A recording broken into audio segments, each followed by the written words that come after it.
Powered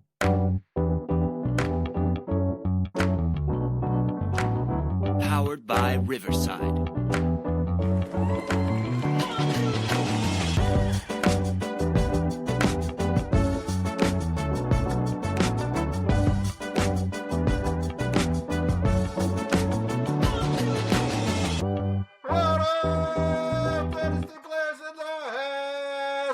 It's the Dynasty front office, and we are building you championships one trade at a time.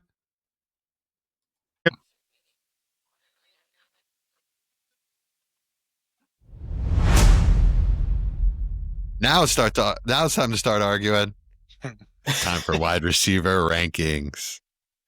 So we're going to just do our risers and fallers to highlight some from our rankings. If you can't see our rankings, it means you're not in our Discord. So get in the Discord, y'all. It's posted in the show notes and it is free. Trade advice, hang out during game day, start sit advice, all kinds of fun stuff. Yeah, chat was popping today with the trade deadline. Yeah, trade deadline was fun. It was fun. Yeah, it was a good time. You know, Austin, now that the Panthers are 5-4, can you even be in like the bad team chat anymore? Like you're above 500, so I don't know. I'm still holding my spot. Yeah. You have to at least make the playoffs. I was just shocked listening to some shows and they're like, yeah, Panthers are above 500. I was like, really? Yeah. Yeah. Bryce didn't lose the month of October, just FYI. What a stud. That's right. All right, who's going first? Chad. Oh no! I love how he asks and then just says it. Hey, I'll go first. Let's just get the big one out of the way. So JSN. All right, Mike wants to go first. Yeah, JSN for me went up from 11 to 4. So big bump for JSN. I think everything there is clicking, and this was even before the massive the Sunday night game, where and I mean JSN was still phenomenal and didn't even catch a touchdown. So when you have his floor is just amazing right now. Another person that I was super wrong about in the offseason. Like I was a little worried about Darnold, the shaky offensive line maybe, and it's all come together in a really good way. So like hats off to him, man. He deserves to be here. It's really weird. I was super confident in him, and you and I have him as our first player, and we ranked him the same preseason. We rank him the same now. Yet you were not confident, and I was. It's very odd. There we go. Yeah. All right. Anybody have any problems with JSN at 6? Well, he had him at 4, so. Oh, 4. My goodness. Yeah. Jesse can't even hear me tonight. Oh, is this working? 5. Oh, I have him at 5. I'm sorry. No, I can't hear you tonight, Mike. My hearing aids are off. Yeah, my question would be, is him over Malik Neighbors? Obviously, on a contender, that's an easy answer. But you're going into next year, I have a really hard time. I mean, I guess if JSN does what he's doing, then we need to be having a discussion at him at 1 by the end of this season if he continues this pace. But it feels really tough for me. I struggled. I have him at 6. I almost felt easier putting him above Justin Jefferson than Malik Neighbors, who I have Jefferson at 4 and Neighbors at 5. But it almost felt easier for me to move JSN over Jefferson than it did Neighbors. And I'm not really sure why, so I'm curious if any of y'all felt similar. No, I did. I wasn't tempted to move Jefferson down. But yeah, I actually just moved JSN above Neighbors as you were talking.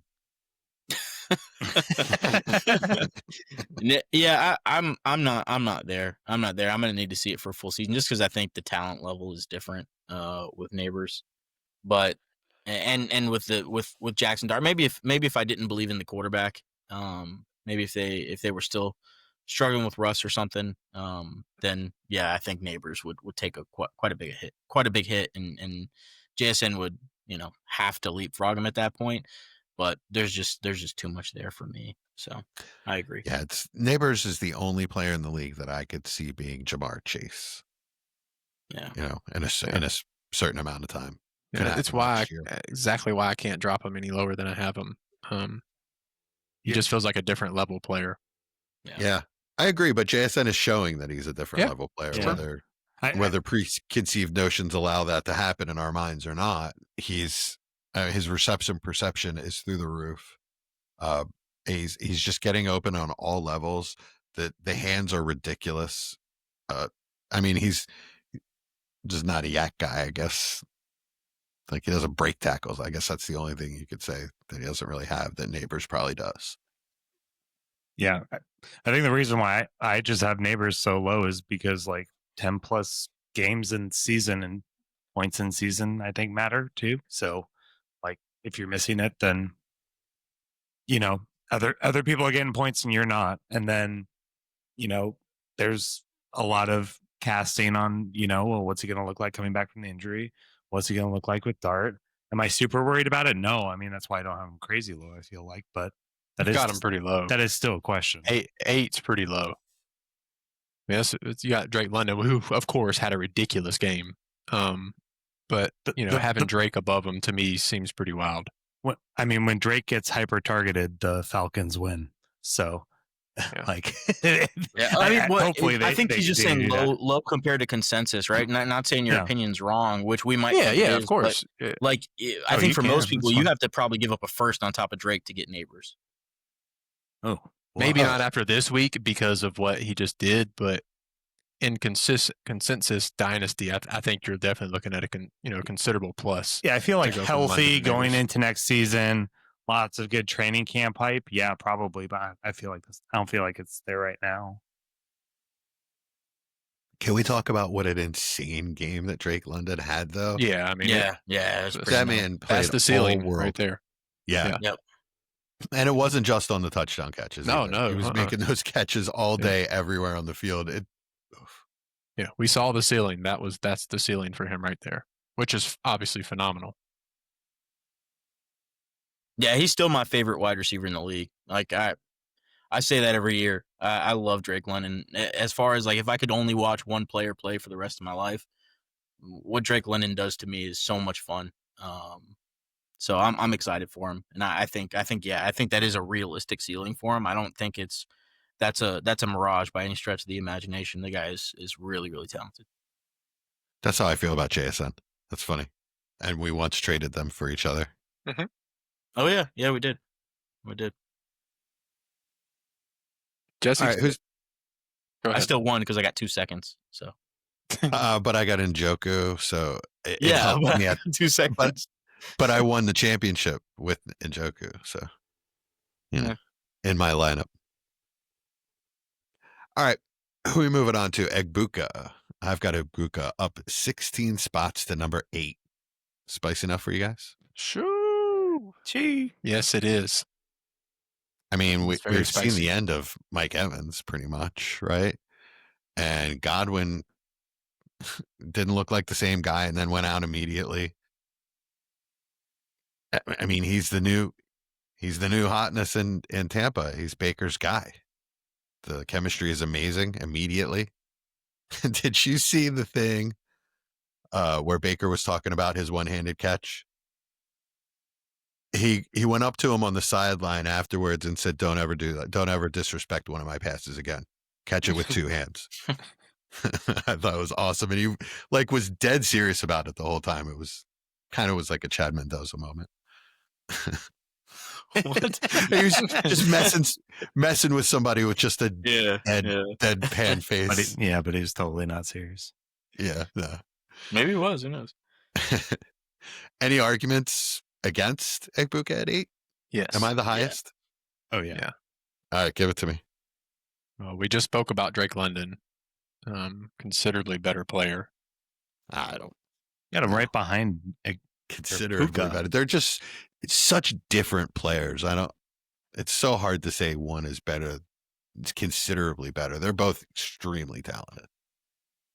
I don't think so, but that's okay. You're always really. I think Egbuka is a good receiver. I don't think he's an extremely talented player. Those are 2 completely different things. I don't know, man. I mean, and then I would put Rome above him still. No way. He's been incredibly inefficient. Like incredibly inefficient. It's his game's been largely TD dependent. As far as how many targets he gets, like that's the one thing that's exciting is the targets are there. You're seeing that, 8 to 12 targets a week kind of games from him. But with those, he's consistently getting like 2, 3, 4 receptions a game. The TDs are floating him. So it's not even a comparable season to Brian Thomas Jr. what he had last year, to Malik Neighbors what he had last year. I don't. He's going to have to show a lot more before I have him in the top 10 range. I think Rome has shown a lot more this season as far as, what he's done in his offense. Granted, it is always nice to see a player do that in their first year, and it's exciting. But I mean, the flip side of that, we also see what it could do when even more talented player in Brian Thomas Jr. in maybe comparable situation, slightly worse situation now with hindsight. But I mean, I don't think his season's been anything to write home about. I think it's been a lot of hype, not a ton of substance, in my opinion. Yeah. Kind of just the chemistry and the targets are there. As he grows as a player, he's going to grow with Baker and a great offense. And like I said, that's his guy. I like it. I like it. I like the idea of it. That I just think 8 is too high for that. Right. I gotcha. It's aggressive. I wanted to have the conversation. That's partly why I did that. I mean, he's at the same tier as Rome. Me. He is. Same here. It's not like, I love Rome Odunze. I have him at 10. So it's not like and I love what he's done this year. With BTJ, I had to drop him because of the quarterback situation and just the whole weirdness, I guess. But really, it's the quarterback situation that worries me going forward. I think the injuries and whatever his issues are going over the middle, I think can be solved. The quarterback is not as easy. So, Egbuka already has that quarterback. So it's to me, that's Egbuka's biggest piece is that he does have the quarterback. Mm-hmm. If he didn't have Baker and even was putting up similar numbers, my argument would be closer to he should be 15. But because he has Baker, I'm okay with him being around that 10 range. It's just above certain names, which one I'm saving. I didn't say on purpose. There's just a few names to me that he deserves to be below currently. Throw him out. Well, one of my biggest risers was Rashee Rice. Okay. I have him at 8, and I don't really see a reason not to currently. He's tied to, arguably the best quarterback in football, and is used exactly how he was used his previous 10 games before injury/suspension, and went right back into it. I know it was before last week, so the stat could be skewed now, but over his 12 previous games in the Chiefs before injury and suspension, and then the 2 after, he was averaging 26 points per game in PPR scoring. That's outscoring JSN's historic rate currently on this season, which is less than 12 games.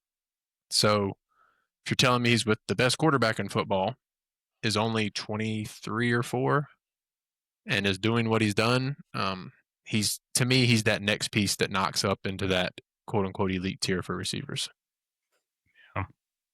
Yeah, I had him at 11, so I thought I was pushing him up there high, but I see it. He's been elite since he's been back too, like literal, like no ramp up, just got off the suspension and go. So yeah, that's my shot, kind of like how yours was with Egbuka, Jesse. That's just the guy I believe is going to be the next guy in that upper tier. I'll bring it up to rankings. I have to see where I have him before I talk about this. Really low. I'm guessing you didn't adjust it, but no, that's where I have him. 19. Whew, shoo.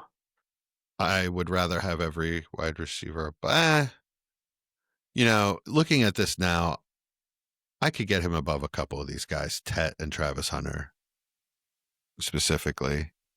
But otherwise, Marvin Harrison, Garrett Wilson, Ladd, I like those guys. I think they're more complete receivers. I like Rice fine as a wide receiver 2. I don't think he's a wide receiver 1. I think he's very similar to T. Higgins to me. Not in the way they're used or the type of player they are, but the production I expect out of them. Do you have any Rice shares? Yeah, I have like 2 or 3. Well, look at how he's scoring for you, and he's going to feel a lot different than T. Higgins. I understand. I want to see it for a whole season. I've never seen it for a whole season, and it just feels so gimmicky to me that I have to, I can't put him into an elite tier when he's not, like I said, he's just not a complete player. It seems like that kind of thing can be taken away pretty easily by a defense if they want to. So I actually see what you're saying, Jesse. I don't agree with it, but I see exactly what you're saying. And this is gonna sound like a joke or a dig. It's not, but it's exactly how I feel about Jalen Hurts. Is how you feel about Rashee Rice. I understand that. Yeah, I get that because I feel that way about Hurts in a certain sense as well. He's not a complete quarterback. He can't go to his third read and throw a dime. He's not that kind of quarterback. I get that. Yeah, but the safety net with both those guys are that they are in probably the most stable environment they could possibly be in. So although I don't think Rashee Rice would directly translate to 31 other teams if he was put on a different team, not saying there's not offenses out there that would use him quite well. We see it with like Amon-Ra and guys like that, but he has a very, very specific role. So I get what you're saying. And if there is anything that does disrupt that, then yeah, it can be tough. But it's the Chiefs, right? And it's so stable there. So that's the one thing that he is going for him. Yeah, and even in Mahomes' bad game, Rice still got his this week. Yeah. But if this keeps going through the season and in the playoffs, I'll be happy to move him up in the offseason. Yeah, it's fine. Does like boneheadedness play a part in it too, Jesse? With like, I don't know, risk of like future stupid things to get himself suspended or okay. No, I that's never really played a role for me, except for Antonio Brown. I did trade him away when he left the Steelers. That's fair. You were right too. Yeah, you're right about that one. Yeah. Yeah, my biggest riser is going to be George Pickens. He was my number one as well. Yeah, I had him at 30 coming into the season, and I've got him all the way up at 18 now. And even 18, like I don't feel good about it. I think he should probably be higher than 18. It's how good he's been, and it's not just like it's not just the points that you're seeing in the box score. It's the how he looks. He looks just as much the alpha in that team as CeeDee Lamb does when they're both on the field, which is absolutely incredible because, like I said, coming in the season, I just did not view him as that kind of player. I think he could have been, but I just thought he was kind of, your up and down highlight play kind of player every so often. But now you're seeing in a stable, good environment, he is an alpha wide receiver. And man, I've been trying to scoop up shares as cheap as I can because I don't think it's stopping anytime soon. Yeah, he's still not really expensive, which is nice. Yeah. Really? I mean, he's expensive, like he's pricey, but like he's a first and a contenders piece. first. Like okay. yeah, like first and a little piece will get him in most places, which to me is a smash. I feel like his price has always been around a late first. Yeah. It may have fallen to like an early second at one point last year, probably, but I scooped him up for a late first over the last few years and just have my 4 or 5 shares, and I'm happy to ride with that. If I have a pretty good amount. If I get any more, I'll be overloaded. But I agree with everything you just said, Chad. I have him exactly same place, 18. Yep, and we all do. Yeah, we all do. Okay. Yeah. Oh wow. It's weird to think about whether I want him to stay in Dallas or go to a new spot because stay there. He's fit so well. Yeah. Even in the last 2 weeks where Dak has played crappy, he's still put up good enough numbers. 7 for 74. I'll take it. Yeah. In a bad week. Absolutely. It's crazy because like Lamb demands so much attention, but I don't think defenses can do that anymore. Like Pickens looks just as good. It's crazy. I mean, kudos to the Cowboys. I hate saying it, but yeah, they nailed that. Absolutely nailed it. Only didn't give him an extension before the season started. Yeah, that was the big mistake. Or signed him to multiple years. That was, I guess, the mistake. Just now. But that just goes to show, like, we weren't alone. That it's just, they weren't convinced either. Well, the price has gone up considerably. You've Yeah, had no, that right. they're like Jerry's like, man, we just paid Lamb. Now we got to pay pay They're going to be Pickens in too. the Like, that's exact pretty bad. Chase Higgins situation, the exact same Yeah. situation. Yeah. Yeah, I mean, he's going to demand close to that money, in my opinion, that Higgins got. You guys do not want me to start talking about Dallas. I and don't. their contract I don't. and You're their correct. draft at all. Yeah. But they're 3-5-1, so they got that going for them. Yeah. Yeah. I'm actually going to move him up to 17 right after this because if I'm being honest with myself, I'd rather have Pickens than Nico Collins at this point. Woof. That's the name for me too, and I'm really I struggled. He's 2 years younger, and I think he's in probably the most stable situation for a wide receiver too in the league. Yeah, I need that contract extension. If he got a good extension, he would probably be. I'd probably quickly move him to 16, and then we start having discussions. In that 15, I'm sure the 14 Jets range. will just snatch him up next year in the Yeah. offseason. Wouldn't that be something? Back to I 25. would like to give Pickens the benefit of the doubt and say that he's going to have his choice from any team in the league, basically. Yeah. And I don't think he's going to be wanting to end up in another Pittsburgh situation. Yeah. I agree. Interesting. Chad, you're next, right? No, I just Oh, think that's mine. Sorry, you're right. He's the You're right, biggest. my fault. No, you're good. My big faller was Brian Thomas. I think it's probably on everybody's a little bit. So I put him from 6 to 17, and that's before whatever this injury is now. So, I mean, we all know it's just been off year, right? Who knows if it's on the field, off the field, in his head, yips or what's going on. But him and Lawrence just don't have the connection that he had with Mac Jones. So I don't know. That's one of the more surprising second season slumps I can remember of someone who looked and produced at an elite level as a rookie to just completely fall off the map. I don't know if anybody else comes to your guys' mind that does that, but that was one that I struggled where to put him, and I almost want to put him lower. Yeah, not to this level. That felt so confident and excited going into year 2 to like, is he even a wide receiver 2 on my dynasty team now? Yeah. Like that's a huge fall. He went from 7 to 16 for me, so very similar. I feel like have had these ups and downs with Olave. I bet. Yeah, I never got that high with him, but I get that. Yeah. Very talented receiver that I had him in the high first round. Coming out. Yeah. It's just the situation has never worked out for him. The injuries is a big thing Well, with him. that Was is- injuries for Olave was Which he had in college too. That was my one hamper with him. Such a good. I'll tell you separator. what though, he's got the talent that if he does end up on a different team, that we could be looking at another Pickens situation. Like he's a really. I mean, really he's only in year 2, so it's like it's 2 more years of. Yeah, but if the unless they Saints are trade him. the Saints are bad No, you're again, talking about then- Olave. Oh, you're talking about Olave. Oh, okay, my bad. I thought you were talking about. Yeah, I could see him moving on. He's not going anywhere. After them trading Shaheed, they're not going to move both of their good receivers. Yeah, that's true. That's a good point. He's getting an extension there. Me?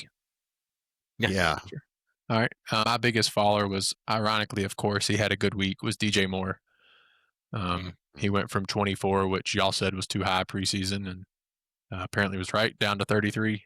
Of course, again, he had a monster week, but just the offense is a mess, and he's not getting consistent usage. So there's not a lot to say. I mean, I'd like for him to go somewhere next year that isn't as congested, but I just wanted to admit my biggest faller.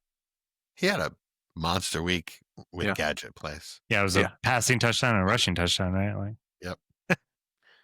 It's a shame. I mean, he needs to go somewhere where Steve Smith is his OC because he loves DJ Moore. He does.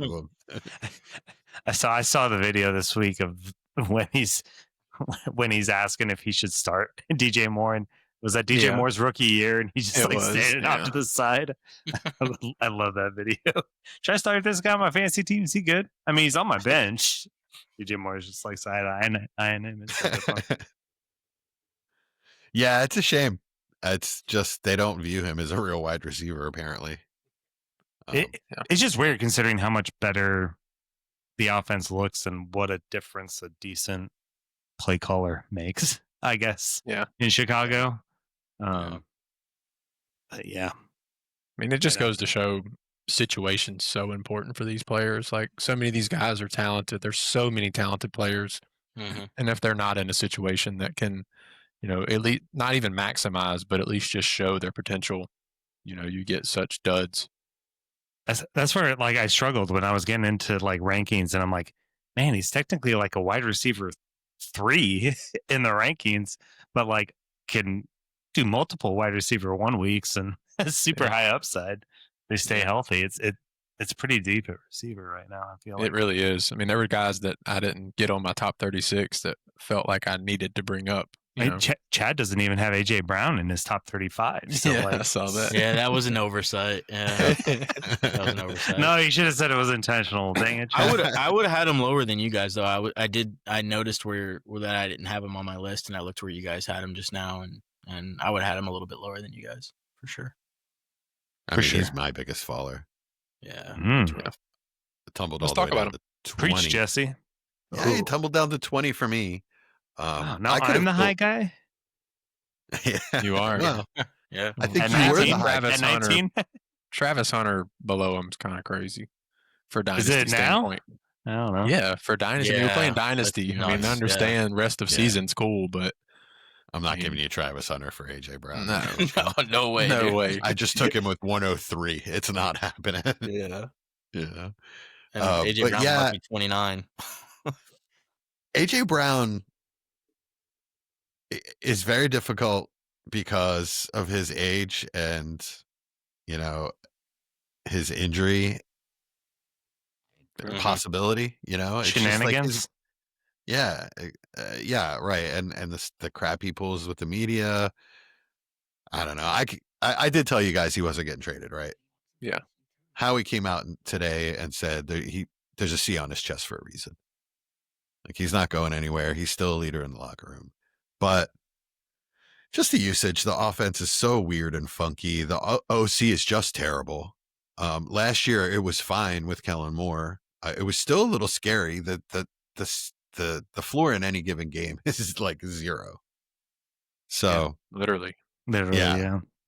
So, Chad said it and he was right, and I hate to admit it, but one injury or one stretch of poor performance with a player this age and their value tanks. He's not looked at as an elite player anymore, even though he can put up elite weeks. Yeah. He's just not looked at that way anymore. Yeah, these kind of players have to put up elite weeks almost every week to be up in the rankings. Right. It's kind of like with CMC right now. Because he's doing elite every week, he's up in the rankings. As soon as that stops, they drop.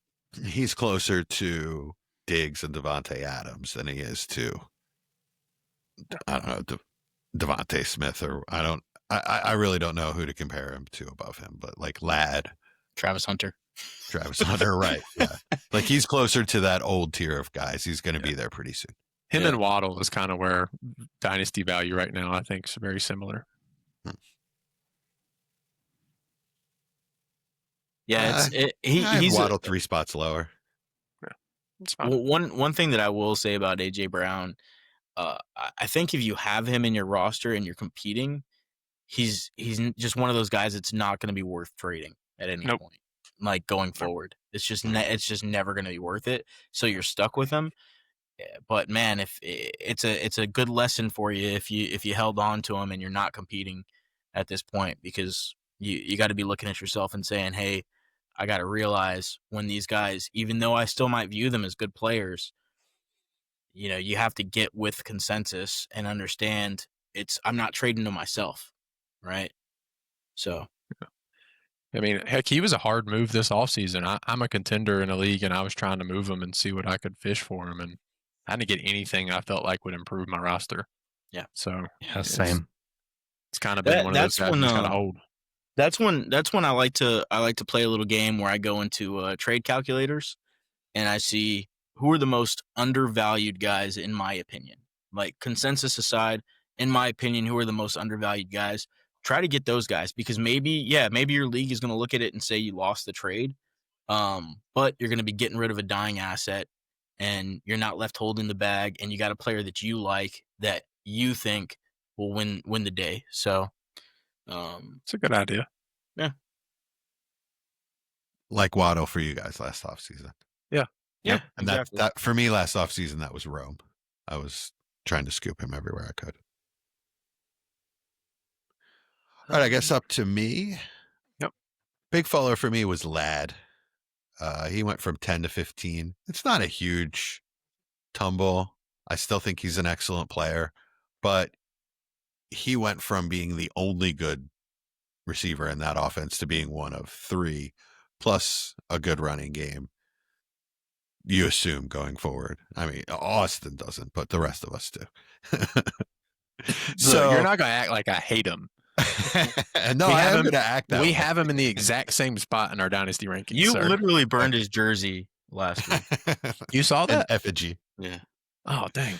I didn't know I was recording.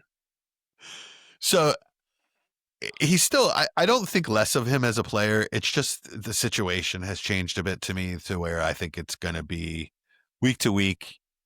Who gets the targets is it's going to be hard to tell. And I don't think the volume is going to be what we want it to be. So I have him more of a wide receiver 2, but a high end wide receiver 2 that could act like a wide receiver 1.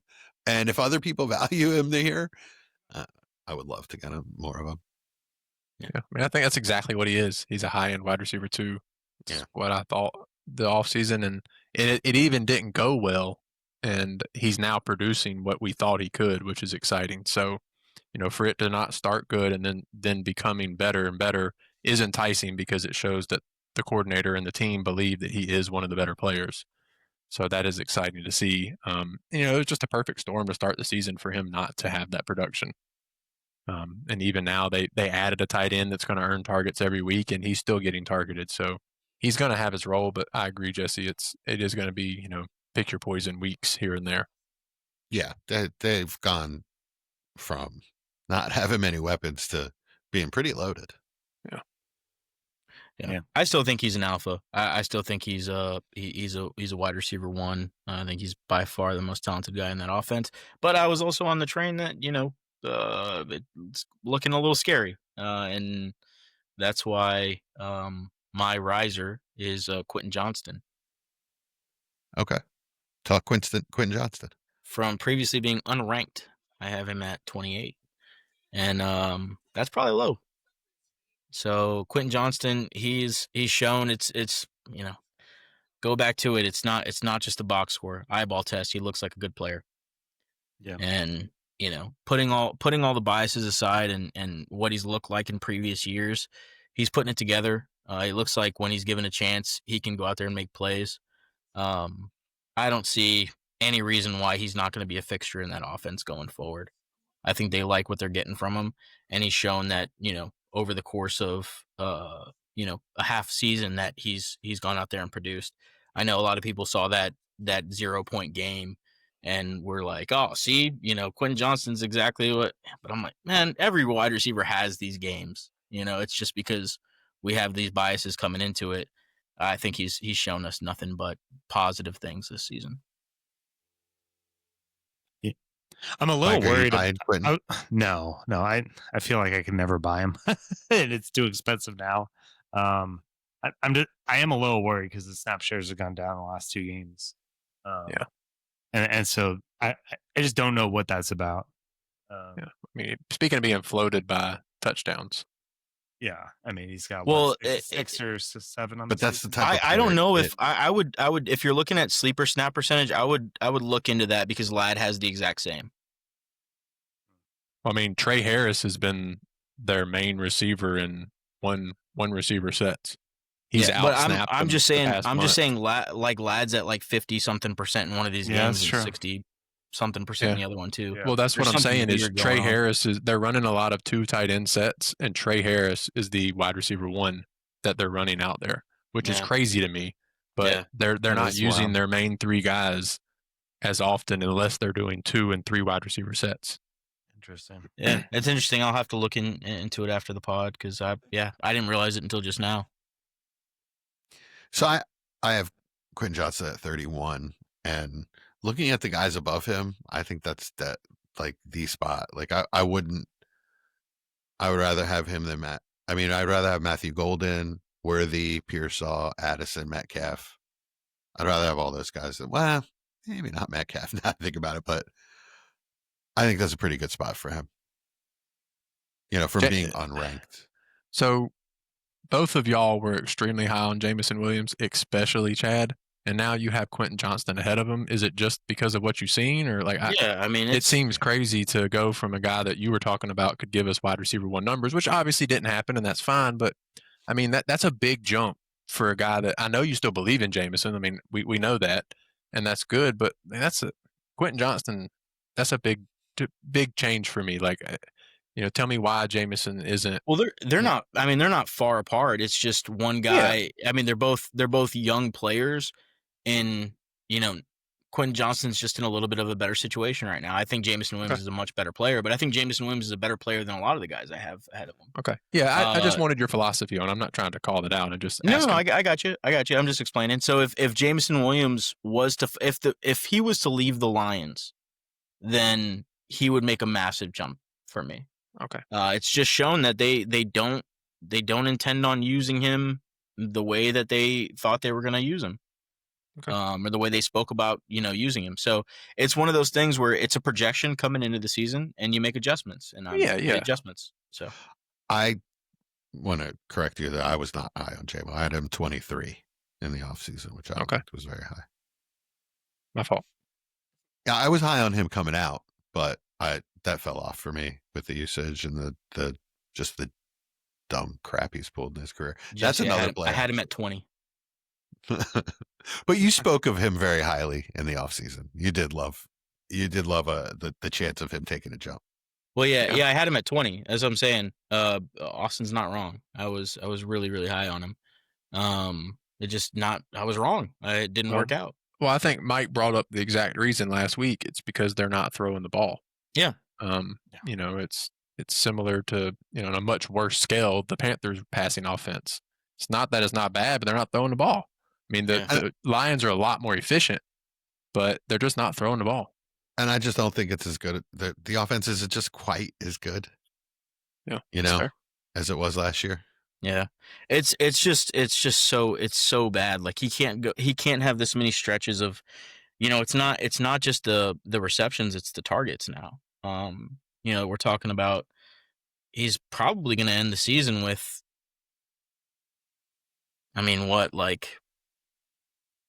65 targets, 70 targets at this pace.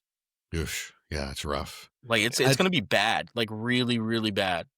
And not just for his stock as a fantasy player, but also, league wide. I think some players are going to salivate at the talent that he has, but I don't think the market's going to be as wide for him if he doesn't replicate the season he had last year. Well, it's absolutely something I brought up in the offseason that this offensive coordinator could absolutely prefer to use the tight end. And Laporta is getting a lot more run this year.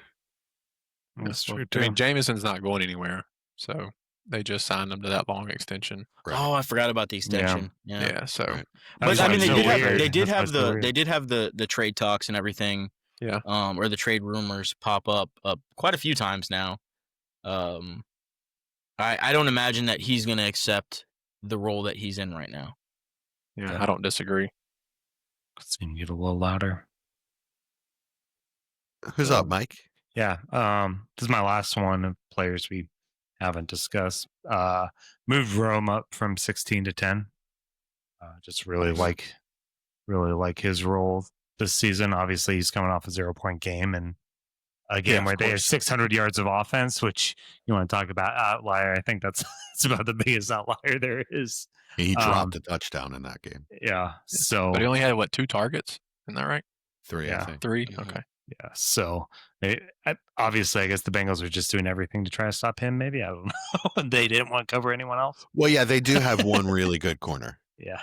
So, but I just think he's elite, and like we talked about with DJ Moore, I think he'll be more than likely gone after this season. So, one way or the other. So, I just think he's elite, and he's shown it. So, What I hope for.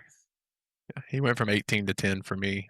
I was the lowest on the pod because not knowing what the Bears would do, and I guess looking back, believing in DJ Moore, his talent level there. But yeah, I mean, just seeing what he's done, and kind of like Chad said, admitting when you're wrong and adjusting. He looks like the best receiver there, and most weeks they feature that. So you hope it still comes. I don't like seeing his dad posted on Twitter talking about throwing my son the ball and stuff. Like, that's a red flag for me, and hopefully it doesn't cause any It wasn't issues in the just locker throwing room. my son the ball; it was trade my son away. Yeah, to a team that will throw him the ball. Yeah. Which Is I mean, nuts. it's not even the only thing that he's posted about. Yeah, it's not good. So hopefully that doesn't get into the locker room and cause issues. But I mean, the talent's undeniable at this point. Isn't it for me. crazy? Because he's always been such in his collegiate career, and then coming into the NFL, he's Super always been professional. such a team player, and so professional. And just for that to happen, I hope. I mean, if it's the dad being the mouthpiece for what Rome wants to say, so be it. But I hope it's not one of those things where a parent is just stepping over the line and speaking for his child, which is Can't pick your family. shameful. Yeah. I mean, I will say over the last 4 games, he only has 11 catches. Yeah, That's not good. I mean, but he's coming off a high target 100-yard game. Correct. Before that, so. But the 2 games before that, he had 11 total targets between 2 games. So, that isn't his ideal, especially, I mean, he's almost 100% snap share. Yeah. So, I mean, it's one of those things. I mean, week 6, Caleb had 17 completions. Week 7, he had 15 completions. Yeah. So it's not really much to go around at that point. A player has to get every single one of those targets to be an alpha wide receiver 1. So yeah. And we know that Ben Johnson is going to play matchup based football. So there are going to be games that Rome's not prioritized. Yeah, and there's going to be games where Caleb's going to suck. Yeah, that too. Which happens I every wonder- other week. So I wonder what I was this going would to look say like half the season. if we just had an adult running the show, rather than this kid running around. I do like what I'm seeing out of Caleb, though. I think there's a you lot can't of not promising watch stuff last there. week and not be excited about what can happen. I mean, there's just Yeah. if you're just a hater at this point. I'm sorry. Like, A that lot was of promising stuff. very No, it good was exciting. football. It was a great game. Yeah, was a that great was game. very good quarterbacking.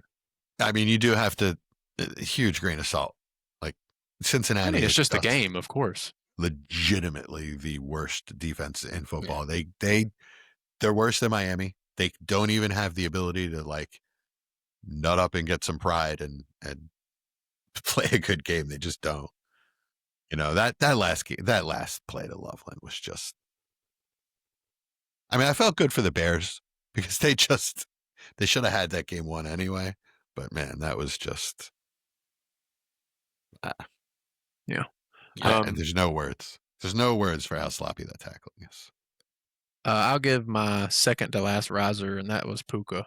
I was the lowest coming in on the season. I had him at 9, and he's up at 2 for me.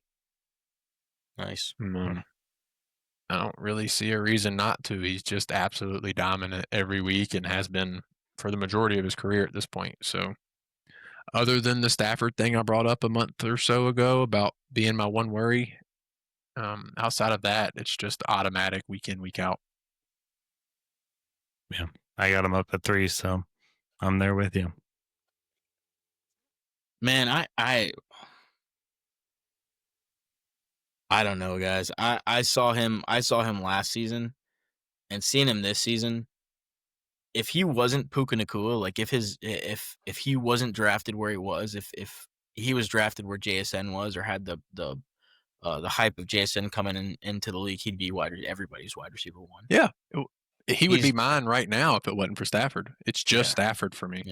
Yeah, he's incredible. He is absolutely incredible. I think he's one of those players that for me, I think maybe Jesse and I had him. I think we're both pretty high. Yeah, me and Jesse both had him at 5 coming into the season, and I think Jesse, you only moved him at 1 spot. I moved him down, right? didn't I? Yeah, I was about to say he's down to 7 for you. Yeah, wow. I can't even defend it. Okay. It's just where he landed. I love him. He's great. I think he's even gotten even better this year. I don't know. The players above him I like more. Never mind. My monologue is all messed up then. So no, I was just gonna say. I mean, it's if you watch him, like if you just watch the Rams, you see a player that is the best at his position in the entire league. He is incredible. So I don't care who the quarterback is. I think he's going to produce. I think he's a quarterback-proof player. It sucks that Stafford's not long for the Rams. I do think that I'm going to give the benefit of the doubt to McVay I was and gonna say, whoever they good thing the pick coach to, is, yeah. yeah, to replace him. But I'm also going to give Puka the benefit of the doubt as well and say he's one of those guys, kind of like Nico Collins, where it just doesn't matter. He's that good. Malik Neighbors, just that good. Like some of these guys, it just doesn't matter. They're going to be in the top 5 no matter what. That's fair.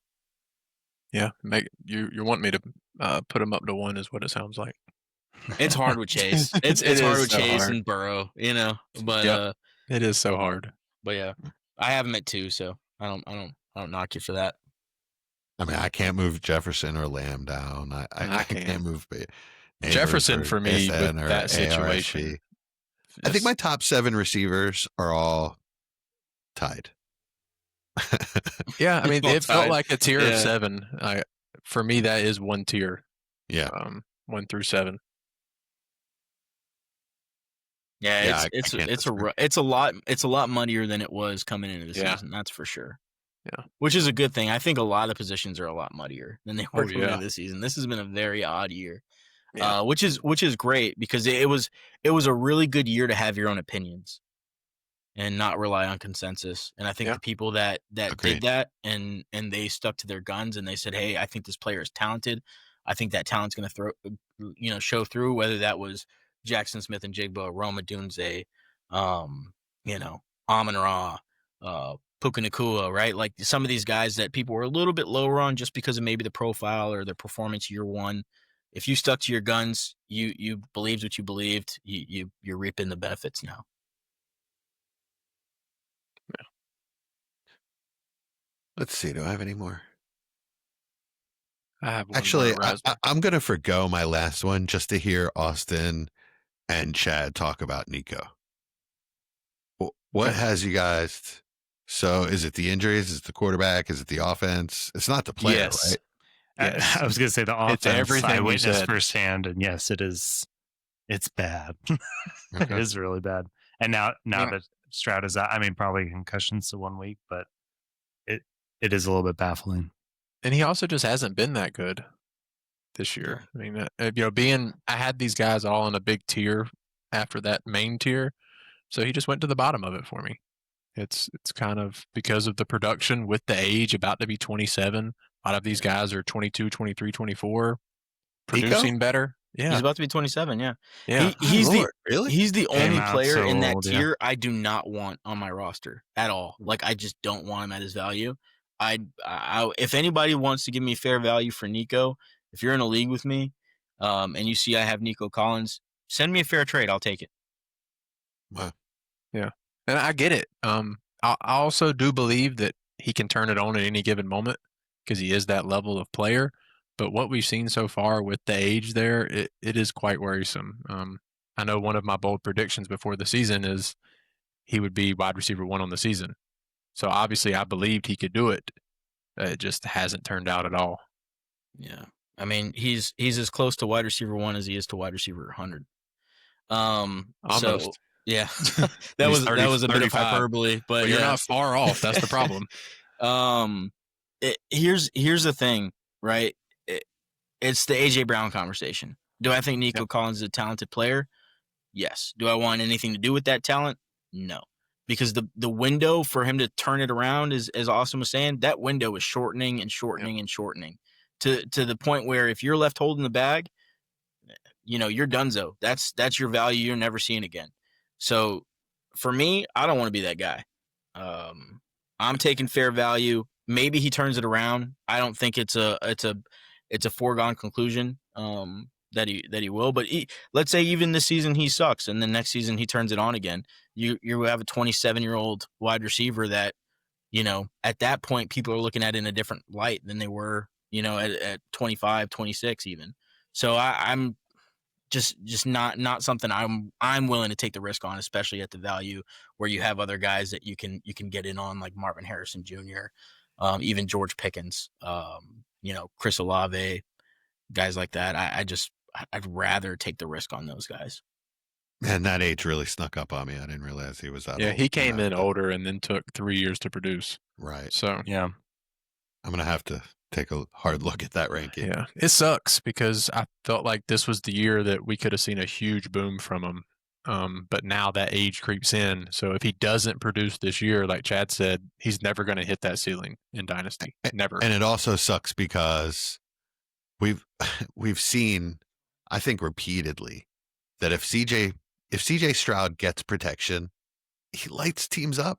He's a really good quarterback when he has time. And I don't mean like he has to be, pristine pocket, untouched, unpressured the whole game. He just has to have a chance. He has to just not be with Houston. Is that coaching staff are they going to keep their jobs? Yeah, they'll keep one the more year. They've defense been is so good. Yeah. they've been too successful their first 2.5 years as a team. They're not going anywhere this year, but I would assume this offseason their number one priority is getting the O-line figured out. It better be. When you're in a tough spot with a player, when you have contenders holding Nico Collins and he's going on the block. Yeah. I've seen that multiple times where contenders are putting him on the block and he's playing. Yeah. They just, it's just at that point now. It's a tough situation. Yeah. I'm not going to lie. Like I thought with Surtain out this weekend, Nico would light up the Broncos, and he was not anything amazing. It was Dalton Schultz getting all the work. So, yeah. He had Davis Mills. Yeah. I mean, without Stroud, you have no confidence that somebody's going to hit it. Sure, I went shopping at that mall, Davis Mills Mall, last weekend. Mills actually looked decent, believe it or not. He had a couple longer drives. They just couldn't score in the red zone. Yeah, but I mean, he's not going to be somebody that feeds a boundary receiver. Yeah, no. That's the issue. He's not deep. He may make offense work, but he's not going to feed Nico like Stroud can. Yeah. Yeah, he doesn't have that kind of arm. Yeah. Or talent. Yeah. My last riser was Jordan Addison. He went from 28 to 21. I don't remember what he did this week, so I could sound stupid, but the last 12 games before this past week that JJ and Addison had played together, Addison had outscored him in 8 of 12 games. Yeah. That's a pretty big deal, and it's why I dropped Justin Jefferson from 1 to 4. Addison's too good of a player not to demand targets. It's pretty much that simple. He was coming out of college. He was one of those players that created separation, typically always caught the ball and made something after he caught it, and he's doing the exact same thing in Minnesota. So he just demands too many targets for me not to be a safe wide receiver 2. And the good thing is you can get him at wide receiver 3 pricing. Yep. He doesn't cost that wide receiver 2 price. He costs a first, and you're getting better production than that more weeks than not. A first? Yeah, I don't think he costs much more than that. I mean, maybe a first and a player that somebody likes. I wouldn't pay a first for Addison. Oh, you're crazy. You're behind, buddy. Like that's his price. Then I have all the Addison I need. He's looked so good. He's looked so good since he's come back. Yeah. The worry is McCarthy. I do want to state that. Yes. The worry is McCarthy. That's my problem. That's why I'm not paying it first. There's going to be weeks where there's nothing.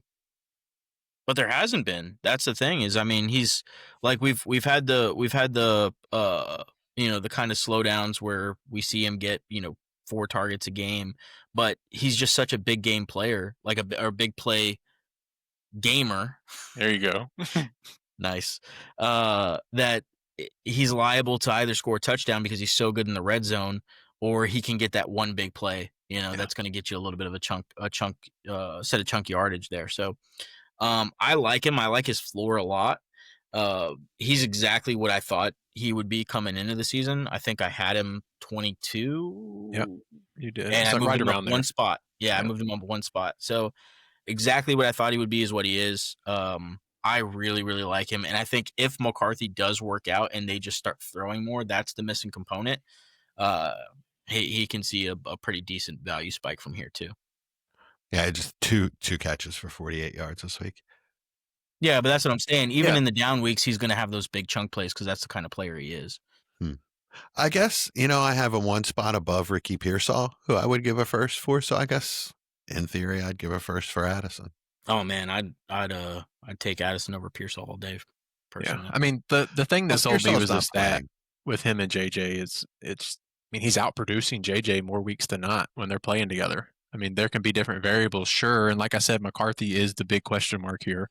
Yeah, but he's just outproducing JJ, which of course a lot of that scheme and defenses, but that's how it's going to be. It's going to be that every week. JJ's too talented of a player for him not to earn targets. Yeah, and when he says JJ, he's not talking about McCarthy. JJ McCarthy. No, talking about the JJ. Yeah, I am at 27.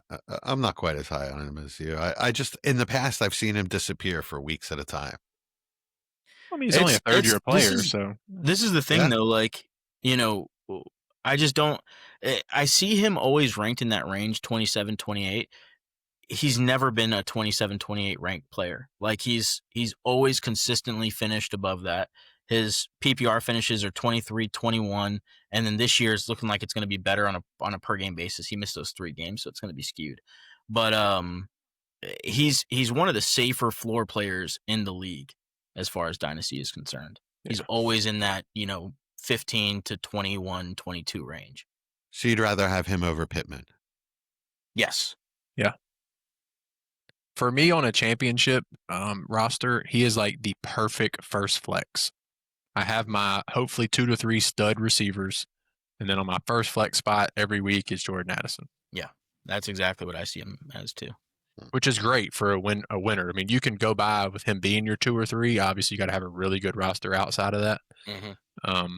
But to me, he is the perfect flex piece, which is a price of a first. I mean, that's one of them. He's 23, so he's going to cost. Yeah. And for me, this is with the offense struggling, right? Like if the offense was to get better, like if JJ McCarthy was to work out or they were to move on and find somebody better, then I think there's room. I think there's room for growth. And that was my argument preseason was there's still room for growth with this player. Yeah, because you had him and Jameson kind of like lumped together. Yeah. And I remember me saying I didn't agree with that. And one was right. You were dead on it, in my opinion. And one just hasn't worked out yet, which can.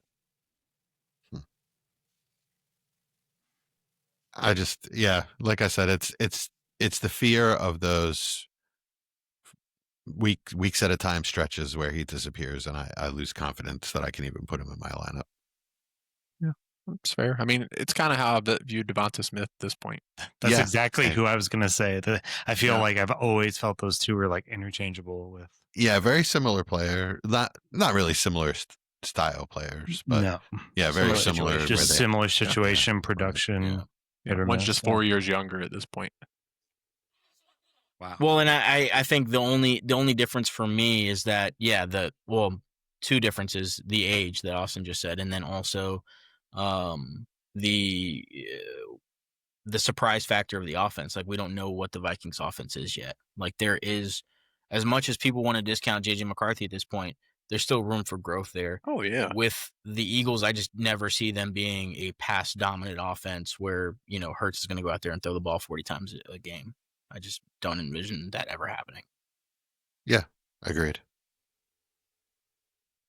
What could happen, though, is if A.J. Brown were to leave and you were to get a lesser wide receiver in Devonta Smith. Yeah. He's definitely talented enough to do be the wide receiver one. He's a 1 on the team. Yeah, for sure. Devonta Smith is a 1. Absolutely. Yeah. He's one of those guys that, if you're asking somebody who's never played Dynasty before, if you're showing them your Dynasty list and they're looking at Devonta Smith, they're looking at you crazy because he is a stud. Yeah. He's a stud. Absolutely. So. Anybody got anybody else? I have one more. That's it for me. I wanted to bring up, but I'm probably going to look stupid at this point, but I'm going to bring him up because that's how I had him. Marvin Harrison Jr. I had at 10. He's at 15 now, and it's kind of within the same tier, but Jacoby Brissett is not the answer there. So, if that's, he may be exciting this year, but I have some question marks about what it's going to mean for the future with that offense. And there's just a lot of questions there. So, he went from the top of that second tier towards the bottom now. And just a little bit of a worry for me there. I actually moved him up one from 14 to 13 just because he looks good. Yeah. I think he looks like a good player, where last year he didn't always look like a good player. I just think he's taken the step forward with consistency in his own play, even though his quarterback play is inconsistent. I think he looks great and he's getting separation.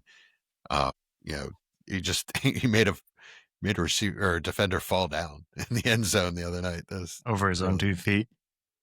Did you see Lamb's face like when they did when sound cam? when he watched it it on the Jerry board or whatever. Yeah. He's an interesting case because I think he's at the point now where this is the buy window again. Just with this guy, this is the buy window because for me, the Cardinals are coming to the realization that Kyler is not the guy. I think they've dabbled with the idea in the past. We've heard the trade rumors of him potentially, them moving on from him and trying to get something for him. I think we're getting closer and closer to that point. I think they're done. I think they're seeing Brissett move that offense. Brissett's not the answer, but they're looking at what the Colts did with Daniel Jones. They're looking at other, comparable players that, maybe in better situations are doing better, like Bakers and the Sam Darnolds, and saying, hey, we've got to find a guy that can elevate an offense. I think the Cardinals are a good enough situation to where a player shouldn't be struggling the way Kyler is. When that move is made, all that to say, when the move is made, I think the hype is going to be crazy. When they make a move at quarterback, Marvin Harrison's going to be unobtainable again. Because it's got to be a good quarterback, but yeah, or a rookie. That's the thing. Like it's just going to be some kind of rookie. unknown factor, or some kind of promising, talent. So that's the thing with me is I think people are seeing enough to where if a change is made, it's going to get pretty hypey. It's going to get pretty hypey, which is some of the stuff that I look for sometimes in these players, because then you can move on from them if you want to. Yeah, I think the only way it gets worse than Brissett in people's minds is if Kyler stays and they start playing him again. Yeah. I mean, the whole offense just looks so much better with Brissett. This has got to be the last straw. He's not even good. He's just serviceable. No, he's a great backup. Yeah, that's what I've been trying to say. He's a good backup. I mean, he looked awful last year in New England. So it's just again, it's situation, 90% right? Of quarterbacks would look awful in that New England offense. Well, not Drake May. I mean, he didn't look great last year. Yeah, I mean, he's gotten more pieces since then too. He's got Diggs now. Well, yeah, he got Diggs. O-line. Yeah. Throw more to Diggs, guys. What's going on? Like, he looks phenomenal for like 5 catches a game, and that's all they give him. Did you see Cardi B was sitting next to Robert Kraft? Yeah. What a pairing. It's New England's Taylor Swift. I was like, that's what I was going to say. I was like, oh, man, are we going to have the new Cardi B cam and Taylor Swift cam? I need the Chiefs to play the... I like this duo better. I don't know. I just do. That is perfect, too. She is the New England Taylor Swift. Yeah, I like it better. I'm like, she is the Boston Taylor Swift. I think Cardi B's more entertaining than Taylor Swift is. We'll see. Hot take. I agree. Oh, gross. I don't listen to that kind of music. I have no idea. I don't. This is crazy, but I don't know a Taylor Swift song. Like, if one came on, I wouldn't know it. And my wife listens to it, so I know. But her Eras tour was pretty impressive. We got a Swiftie here, guys. Careful. I'm not a big Swiftie. He's ready to jump out the window. I'm not a big Swiftie, but when you look at the sets and he's like, I will almost burn this podcast to the ground. That's what I'm hearing. I'm just saying, I've never seen a musical concert like what the Eras tour was, and I regret not being she's able a to go. multi-billionaire. I mean, that doesn't. What does that have to do with talent and Nothing. show It has and everything with- spectacle? Everything, because you can just buy the stuff to look good. but you're that way because you're good, Austin. Like, it's not just an accident. I mean, sure it is. Oh God. Look, I 58. respect the game. But Taylor Swift, like, Yeah, I think we need to stop talking about Taylor Swift because I only live 50 miles away from Mike, so I'm the first one he's coming for That's at perfect. this point. Yeah, At least we'll know he's ahead of burning time. my house down first. So we need to stop here. I'm not that kind of Swiftie. And I could care less Publicly? for Travis. Publicly? So Mike, if you get a chance, look up.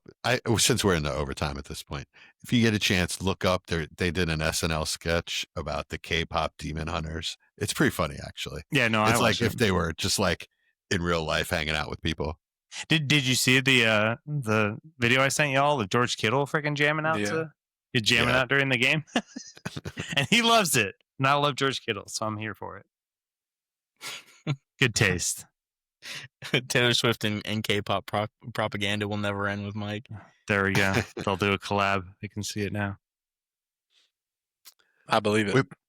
We've been watching Nurse Jackie this week. Oh, that's a Yeah, good one. I missed it in its first run. It is weird watching Carmela Soprano as Yeah. such a pillhead. I mean, she is an addict, and she'll do anything to keep it going and lie and cheat and steal whatever it takes, just like an addict, man.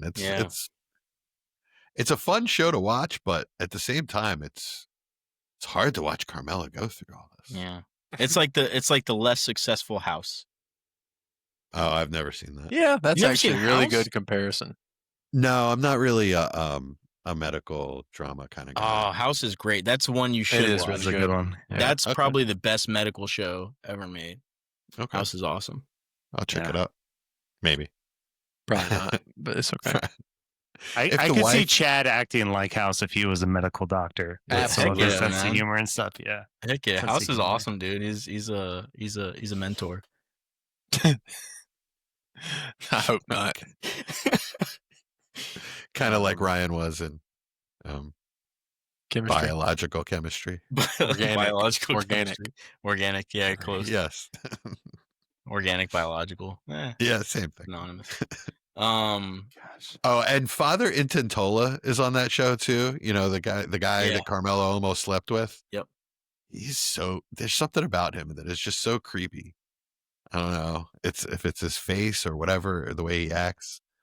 The fact that he stalked out her husband and became friends with him and Yeah. inserted himself. It's creepy to me. Yeah, I haven't watched that show in a long time. It was a. Yeah, I just remember it being pretty decent. Yeah, good show. That's all I got. Oh, we went to a Rocky Horror Picture Show on Halloween. Nice. I hated it. I fell asleep 3 times. I've only seen it on other TV shows, like when other people on TV shows go to watch it, and it seems like something I will never do. Yeah. I tell my wife all the time, I don't like musicals. I just don't. If Me you're neither. singing when the plot could be advancing, then I have a problem with that. Yeah, I'm with you. I'm a big Outside of, musical like, guy, so That's why you're a Swiftie. We get it. We get it. I mean, I saw Phantom of the Opera on Broadway when I was in high school. Ah, and Broadway's the best. Wow. That's Yeah, where that's that's pretty where it cool. started me. That's- Yeah, that's pretty cool. Yeah, I it's- saw I'm not Book gonna of knock that Mormon. one. Book of Mormon. Yeah, I was the remember you only told me thing I about saw that. Yeah, on, but no, I mean, I'm seeing Wicked Part 2 later this month, and my girls are stoked. Like they are ecstatic about it. Yeah, my notes on the first Wicked were that would have been a pretty good movie without all that singing. Yes, that's exactly. I made it like 4 minutes, literally 4 minutes into the movie, and I was like, they started the second song without any plot happening, and I was like, Yeah. all right, that's enough. Try to So you be- guys I have cut it never off. watched like Les Mis? Did we already talk about Les Mis this? is great. No. I watched the non-musical version of Les Mis. Oh, that's There's right. We a did talk about non-musical this. version.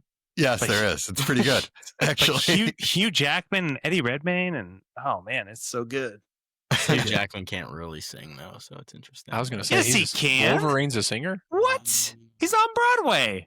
Uh, The Greatest he's on Broadway Showman. He 'cause was he's Hugh Jackman. fantastic.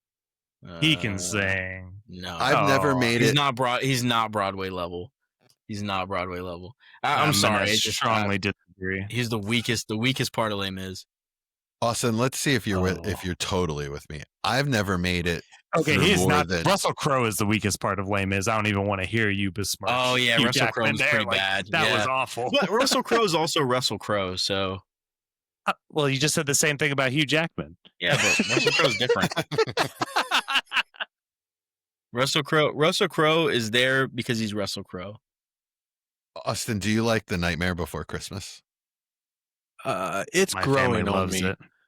When Hannah showed it to me for the first time and I didn't like it, I've since watched it 10 times with her because that's how that goes. My kids love it. It's growing on me. It's getting better the more I watch it. I can't make it. I've never made it through the first song. I hate There's it. songs in that movie. I mean, it's a lot of There's it's a not half songs musical. in that movie. It's like a half all- musical. I It's all watched it as like a songs. 5-year-old, and I barely remember the outlines of the characters. Boogeyman So- creeped me out so much as a kid. I don't know how my kids aren't Oogie terrified Boogie? of it. Oh yeah, Oh, he's I watched awesome. it when I was really little and terrified me. Like the Yeah, whole. like, it's growing on me, but the music part is kind of much. It's I don't even know what that is because I've never made it that far. Oogie Boogie's awesome. Ugh, I can't stand that first song. It drives me Yeah. crazy. The first song is honestly might be the worst song in the whole movie. Good way to start. I don't It's know. a I good feel movie, like though. it's the most getting better. iconic song of the movie, though. Yeah, but it is like by the end of the song, I'm like, all right, you can end now. Like You're done that. I Go mean, they ahead. do say the Like, same go thing ahead. over way. Yeah, So like, go this is ahead. Halloween, like over Yeah. and over and over on repeat. Mhm.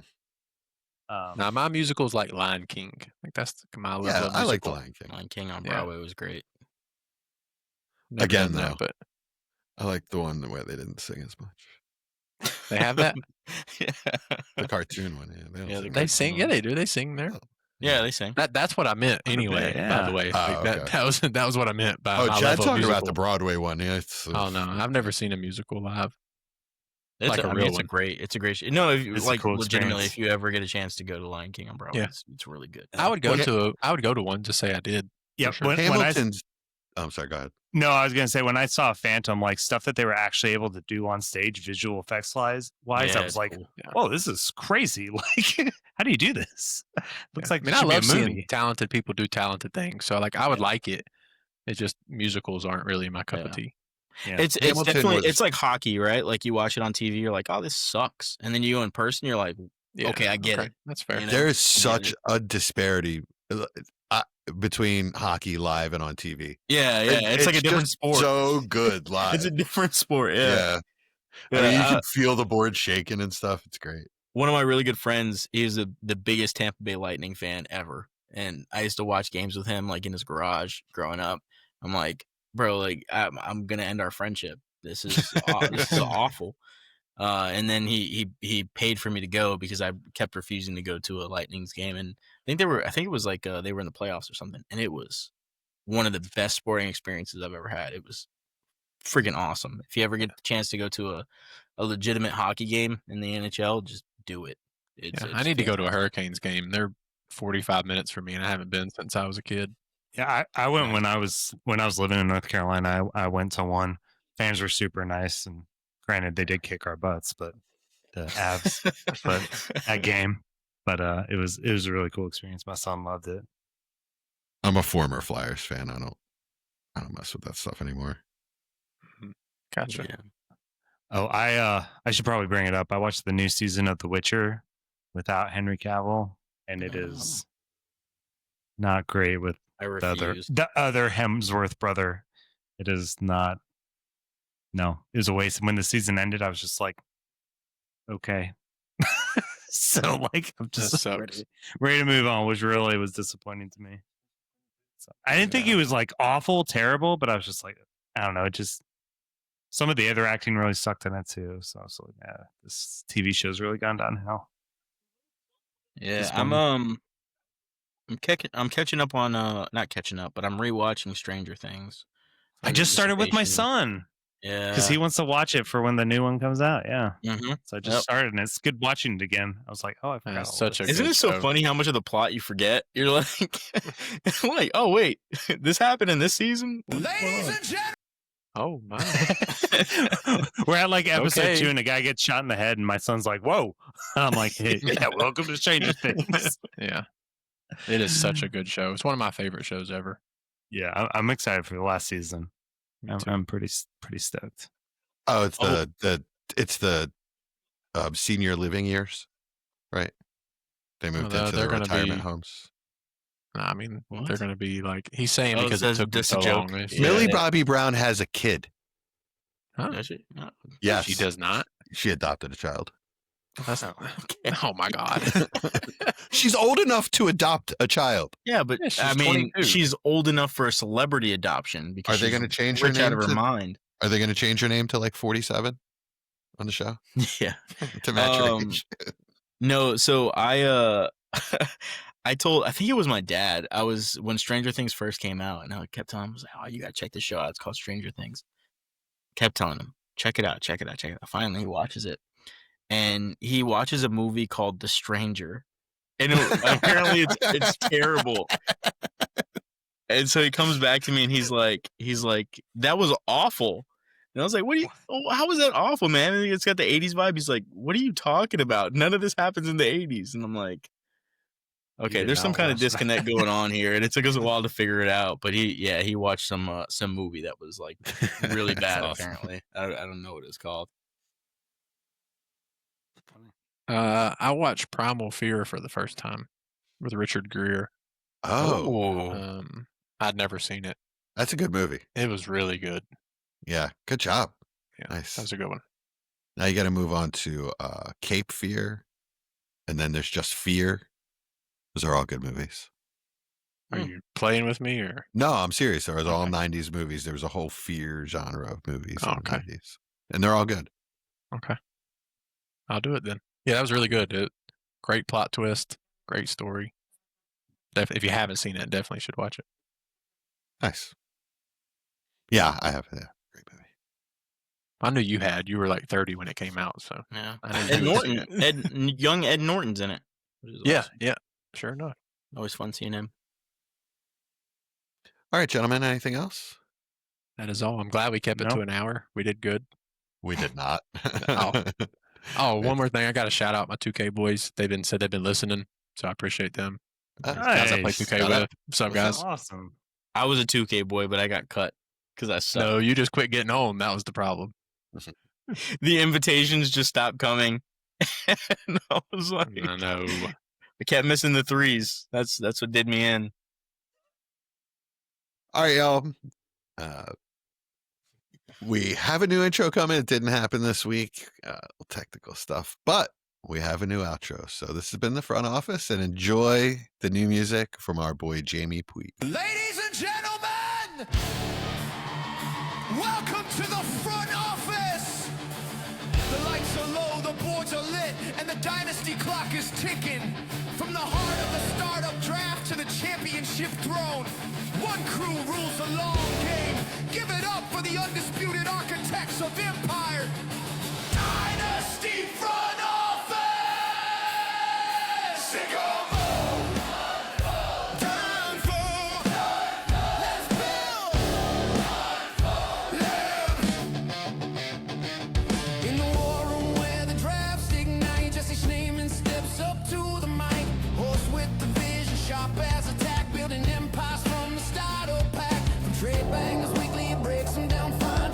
Oh, flip a dump, Jesse's got the line. Dynasty fever in his veins. He proclaims with Brown Ford chatting, but here he runs the games. Dynasty front office stacking the squad. Jesse, Austin, Chad, Mike, giving the nod. Rookie Mox running back, ranks quarterback, runs in the night. Trade philosophy flowing, we own the fight. From locker room talk to fantasy streets, professors' wisdom, Mendoza's heat. Championship blueprints, long-term we scheme. Front office forever, living the dream. Into Austin Bell, new blood in the fray. Co-host supreme, lighting up the play. Dynamic debater with strategies bold. Youth versus vets, he's got stories untold. Knocking startups, planting flags on the rookies by low whispers when the market gets cookie. From waiver wire wins to installation calls. Austin's got the vision breaking through the wall. Chad Mendoza drops knowledge like a screen pass. Pop trade talk sizzling, he don't ever stop. Analyzing assets from tank to all in swing. Sell high candidates to make the trade bell ring. Group chat heater with philosophies deep.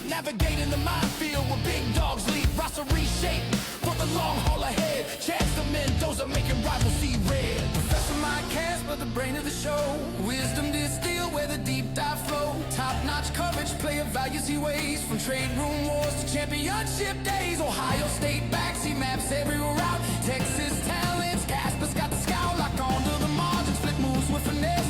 Mike's the professor, schooling the rest.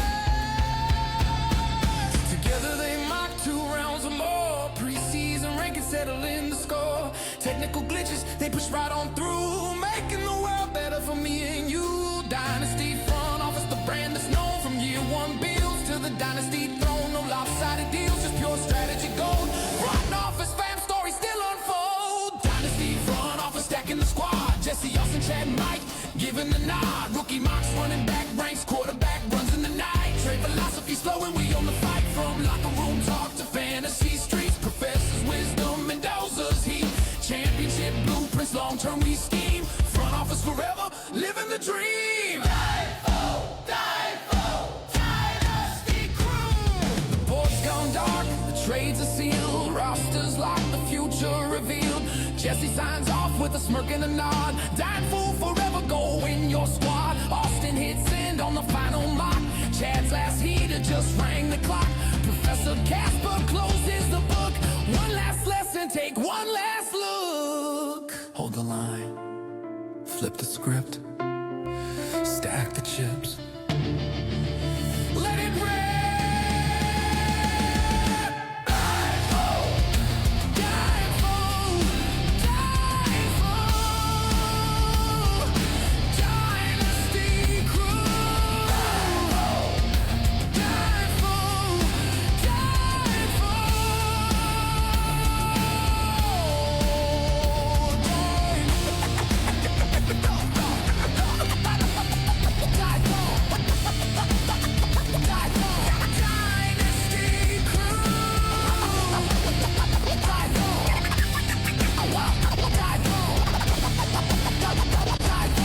Dynasty crew. Thanks for listening. Now go make someone overpay.